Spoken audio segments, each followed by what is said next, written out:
Hey, salut les gens, c'est Riscat. On se retrouve pour une nouvelle vidéo, toujours sur MSFS 2020.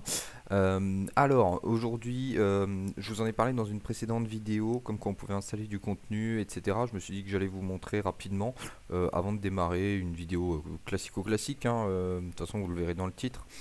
Donc voilà.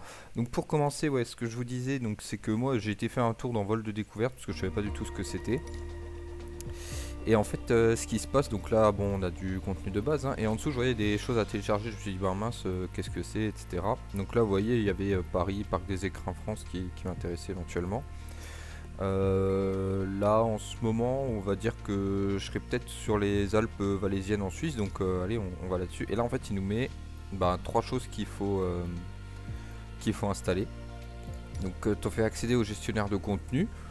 Je me suis dit, ah bon, bah il y a trois choses à installer, donc bon, globalement, hein, vous cliquez dessus et puis vous faites installer. Alors, je vais peut-être pas le faire maintenant parce que ça va prendre un peu de temps, mais voilà. Et je me suis dit, mais attends, il y a l'air d'avoir pas mal de choses. Donc là, vous avez une barre de recherche en fait, donc j'ai enlevé la barre de recherche et là, on voit qu'on a énormément de contenu à télécharger.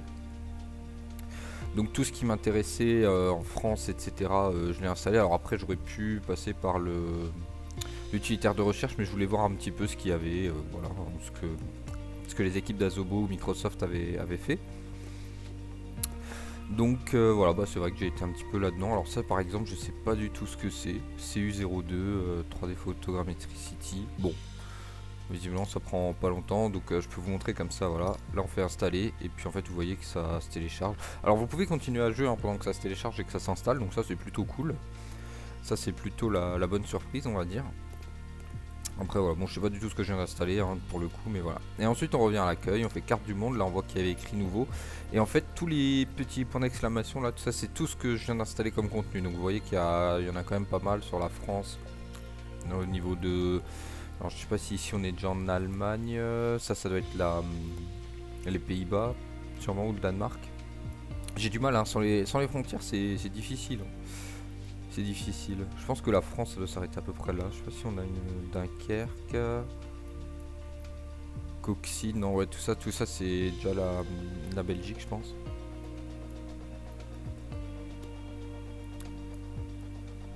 J'essaye de voir à peu près où est la frontière, mais je pense qu'on doit être... là on a Bergue. Ah c'est difficile hein, de savoir. Là si on regarde les indicatifs, là on est encore en France puisque c'est LF. Et là on est à EB, donc là c'est déjà la Belgique, donc ouais, on doit être... la frontière doit être quelque part ici. Enfin bref, en tout cas. Pardon, bah décidément. Attends, il faut que je me repère, je sais pas du tout où on est. Voilà, donc dans une précédente vidéo, ouais, je vous avais montré le château du Königsbourg, du coup, hein, qui est ici. Bah écoutez, ce que je vous propose, c'est qu'on essaye de se découvrir d'autres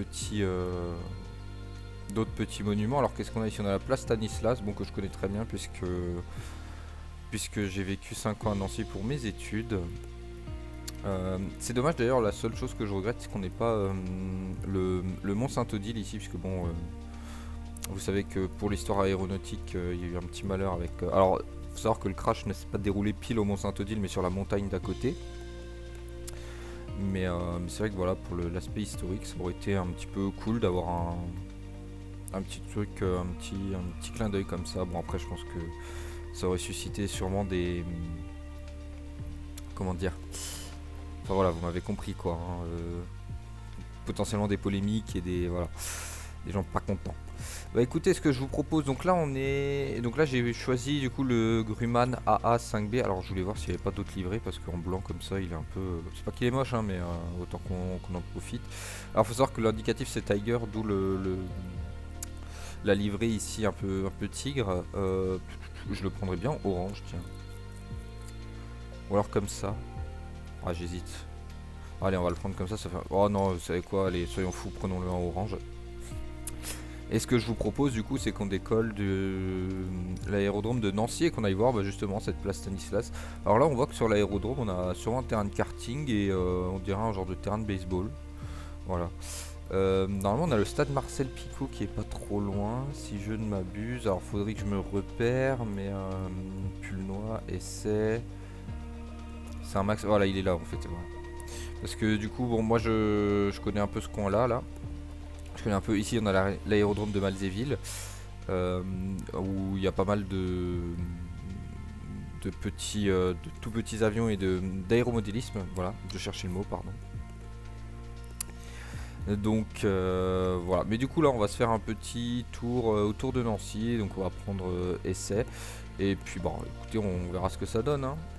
Je vais peut-être juste mettre, voilà, définir comme arrivée, comme ça on aura le plan de vol qui va s'afficher sur le GPS, ça peut être utile, et puis après on verra où on décide d'atterrir, on fera un petit vol en tout cas de présentation.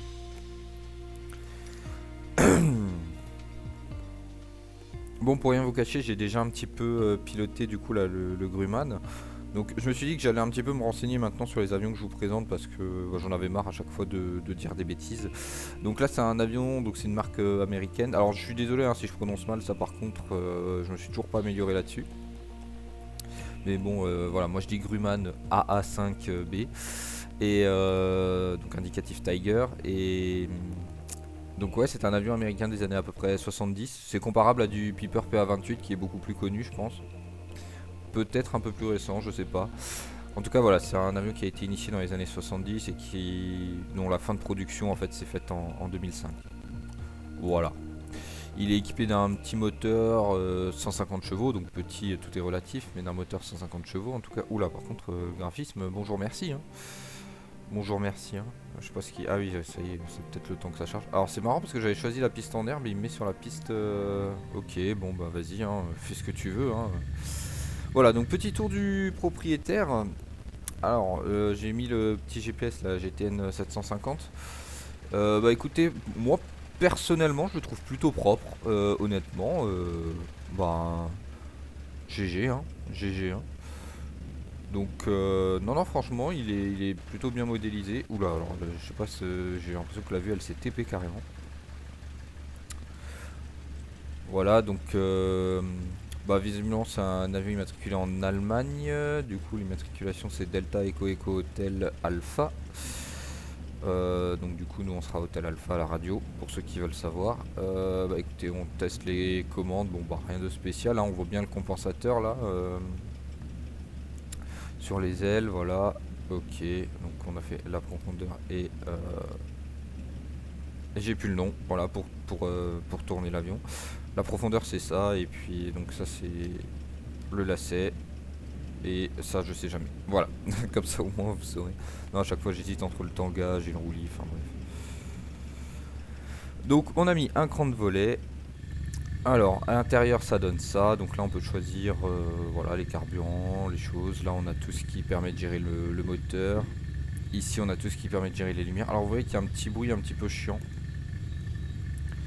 Je sais pas si certains savent de quoi ça vient et s'il y a moyen de l'enlever ou voilà. Vous me direz dans les commentaires. Qu'est-ce que je voulais faire? Oui, landing light. Non, ça c'était déjà allumé, donc on va les laisser allumer. Bon écoutez, je vous propose qu'on laisse un peu comme c'est fait. Hein. Normalement, c'est quand on fait un démarrage sur piste, l'avion est prêt à décoller. Alors par contre, j'ai mon GTN 750 là qui fonctionne pas. Ça va être un petit peu embêtant si je veux savoir à peu près où on va. Ok, c'est bon, ça va démarrer, nickel. Donc voilà, non franchement l'intérieur, voilà, on peut peut-être zoomer un petit peu pour voir la qualité des textures, etc. Bon là on est plutôt propre. Non franchement moi j'aime beaucoup cet avion, hein. Je vais pas vous le cacher. J'aime beaucoup cet avion, c'est pas pour rien que je vous le présente. Il se pilote à peu près comme un DR400, hein. Franchement on n'est pas... Peut-être un petit peu plus facile à piloter, on a une sensation de... Bon, après il est plus puissant donc j'allais dire on a une sensation de légèreté mais bon il est plus puissant donc... Allez on met plein gaz, on corrige un petit peu au début. Ok nickel. Allez, j'ai toujours pas de palonnier donc je suis toujours en galère en fait avec le lacet.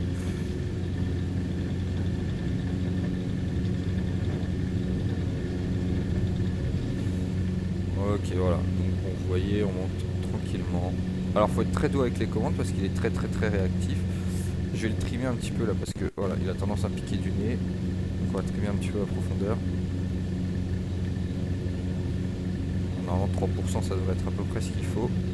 Et on va entamer notre virage déjà à droite en direction de la place Stanislas. voilà, place Stanislas, c'est une place un petit peu emblématique au centre de Nancy, qui borde du coup le parc de la Pépinière, pour ceux qui connaissent un petit peu. Et on a normalement juste en dessous la place Carrière. Si je... Non, attendez. Carnot Carrière. Ouais, voilà, le petit trou de mémoire comme d'habitude. Bon, ça fait longtemps hein, que j'y étais plus, hein, mais en tout cas voilà, il y a trois places, trois grandes places, on va dire à Nancy qu'il faut connaître. C'est place Carnot, place Carrière et la place Stanislas, bien évidemment, avec ces magnifiques moulures dorées là. On va réduire un petit peu les gaz, on va enlever le cran de volet. Et là, normalement, on devrait passer au-dessus. Alors, c'est vrai que ça aurait été plus adéquat de faire ça en hélicoptère, hein, je vous l'accorde. Mais voilà, donc on a bien la place Stanislas qui est ici, en fait, avec la place Carrière, comme je vous disais, ou Carnot. Mais normalement, c'est... attendez, non, je vous dis des bêtises. Donc ça, c'est la fin de la place Carrière, et je pense que la place Stanislas est au-dessus. Quoique, non. Non, c'était ça, la place Stanislas. Non, ouais, c'était bien ça. C'était bien de l'autre côté la place Stanislas. Mais c'est vrai que ça me paraissait bizarre parce que elle fait vachement petite hein, quand on est en vol, alors que quand on est dessus, honnêtement, elle est beaucoup plus grande. On va essayer de refaire un petit passage bas au-dessus, dans l'axe de la place. Mais je suis quasi sûr que c'est Carrière, mais bon. Alors on va dire la place Carrière, et puis sinon vous me corrigerez en commentaire.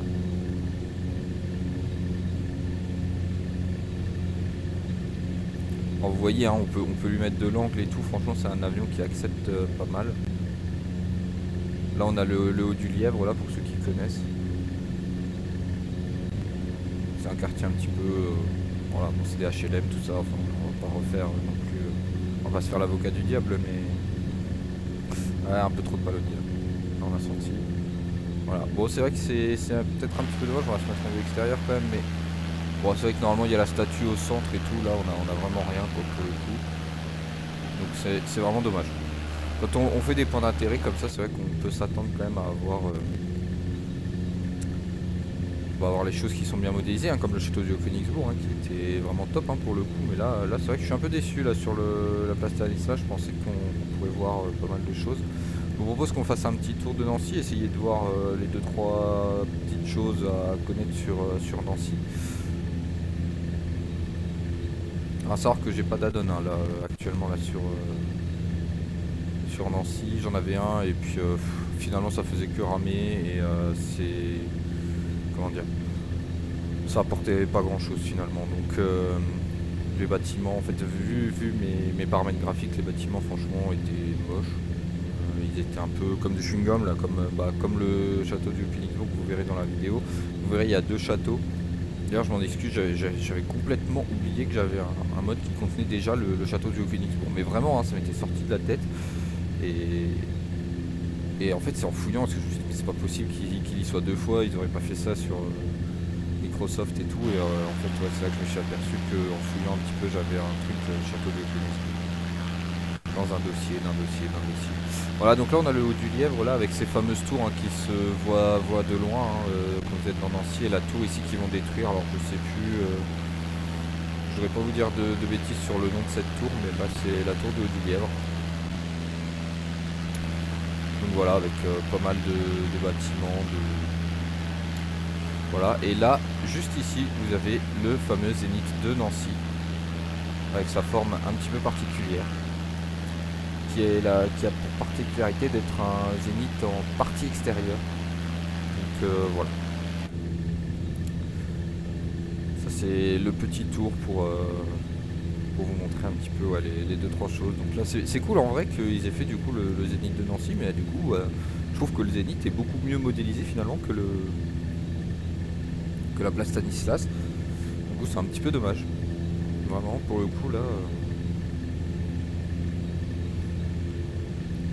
Ok, donc du coup voilà, bon après comme dit hein, cet avion franchement il se pilote nickel, bon il n'y a pas grand chose à savoir, voilà bon là on peut ouvrir la mince, et j'ai le nom en anglais, la canopie, mais la verrière, oh et dis donc, c'est dur hein, là je vous cache pas que pour une fois on n'est pas le soir, on est le matin, et bah j'ai tout autant de mal le matin que le soir. Bon du coup on est monté ouais, presque à 3000 pieds d'altitude là, l'air de rien. Je vais peut-être dézoomer un petit peu. Et vous voyez, franchement, les textures de l'avion, là, on a l'impression qu'il y a de l'humidité dessus et tout. Non, franchement, franchement, cet avion, il est propre, hein. Je vous mettrai sûrement un lien dans la description, mais si je retrouve, parce que je vous avoue qu'en ce moment, j'ai un peu des fois du mal à retrouver tout le contenu que j'ai, puisque je commence à en avoir pas mal, en fait. Vous savez quoi, regardez, on a le stade Marcel Picot là-bas. Je vous propose qu'on aille voir le stade Marcel Picot. Donc c'est le stade de l'ASNL, hein, l'AS Nancy-Lorraine. Donc l'équipe de foot de Nancy, pour ceux qui suivent vraiment pas du tout le sport.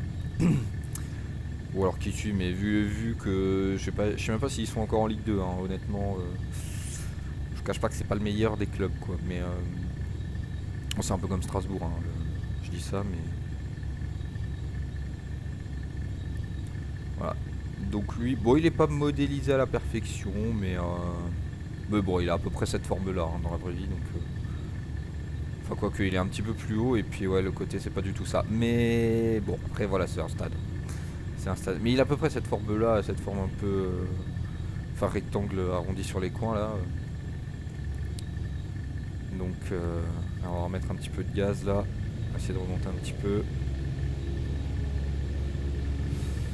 Et on va se diriger. Bah écoutez, je vous propose. Est-ce qu'on n'irait pas découvrir le terrain de Haslo? Alors, je sais plus si c'est un mode, mais je pense que c'est un mode, hein, honnêtement.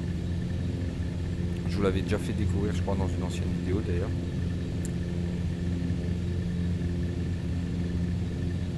En tout cas, vous voyez que niveau puissance, là, je suis toujours pas à plein gaz et voilà, on a largement ce qu'il faut. C'est beaucoup plus agréable à voler que le DR400 d'origine, là, avec ses 120 chevaux. Il me semble dans la version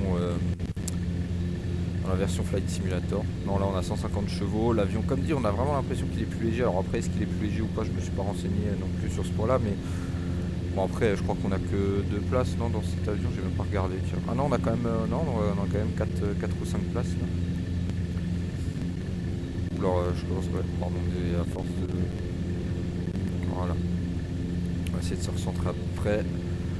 Alors j'ai baissé, hein, la sensibilité du champignon là, parce que des fois, je pense que mon mec il devait se briser la nuque, hein, quand il tournait la tête. Donc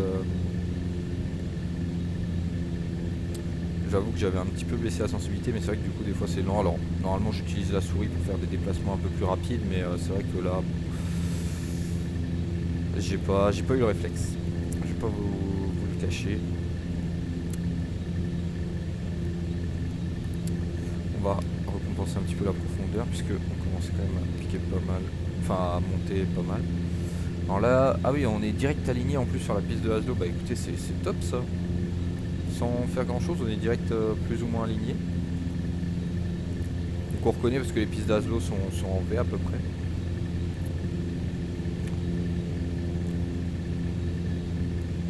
Vous savez quoi, on ira regarder sur la carte du monde après si c'est un mode ou pas.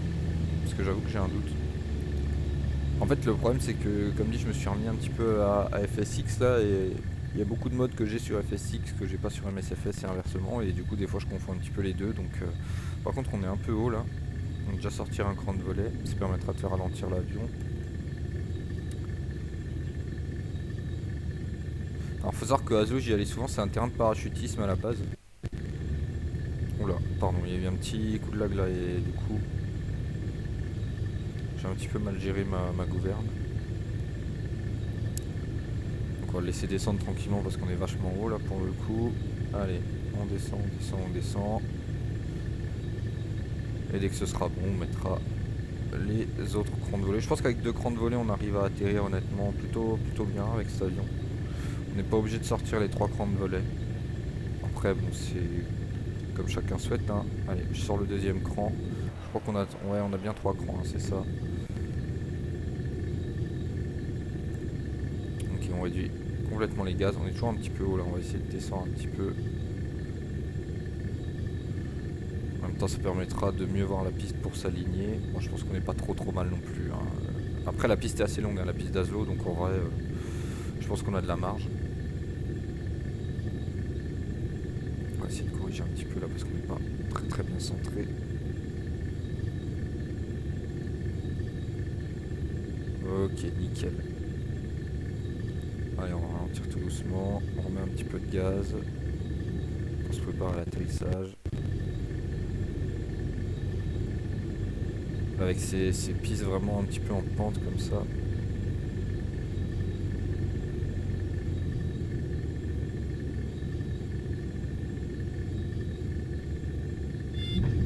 Voilà, au bord du décrochage.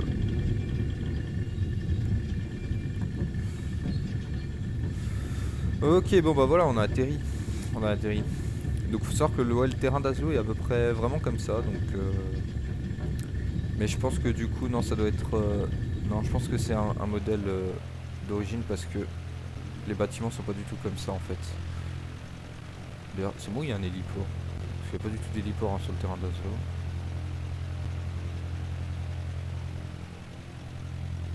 Non, c'est juste un... Ok. Non, c'est juste un carré de goudron. Bon. Et là, c'est quoi les... Ah, quoique, attendez. Attendez, je dis peut-être des bêtises, mais... Ah oui, je vois... Ok, je vois où on est... punaise, je croyais qu'on était sur... qu'on était encore sur l'autre piste. Du coup, attendez, je vous ai peut-être dit des bêtises. Non, non, c'est bon, ouais, mais c'est pas du tout comme ça. Par contre, le goudron est à peu près comme ça là-bas. Mais les bâtiments... Alors, il y a le hangar qui se reconnaît de loin parce qu'il est... C'est un gros hangar avec des barres rouges qui dépassent. Après, ouais, le reste... donc, grosso modo, attendez, je vais me mettre... Voilà. Ici, vous avez le gros... Pardon. Je croyais que j'avais désactivé. Voilà, ici vous avez le gros hangar avec les barres rouges là comme je vous disais. Et là vous avez un petit bar-restaurant quoi avec... ici c'est une genre de véranda et ça c'est le bar-restaurant quoi.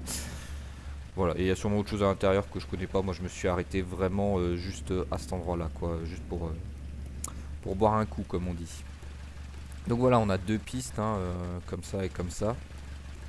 Souvent l'avion décolle et atterrit sur cette piste puisque c'est la plus proche du hangar pour charger les parachutistes. Donc c'est vrai que c'est le plus pratique. Et puis bah voilà, dans le hangar en général on voit les parachutistes qui se préparent, etc. Là on a 2-3 barrières pour éviter de rentrer sur le terrain sans y être informé en tout cas. Donc voilà.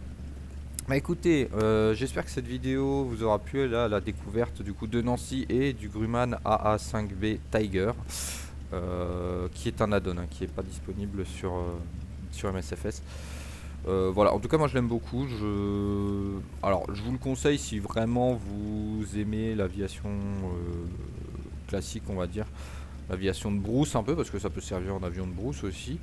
Euh, mais voilà, bon après, disons que c'est une bonne alternative au DR400 parce qu'il est un petit peu plus puissant. On a une sensation de un petit peu plus léger. Il est un peu plus réactif aussi, hein. Ça joue beaucoup. Voire même un peu trop réactif pour moi. Enfin, j'ai l'impression que par rapport à la vie réelle, il est un poil trop réactif.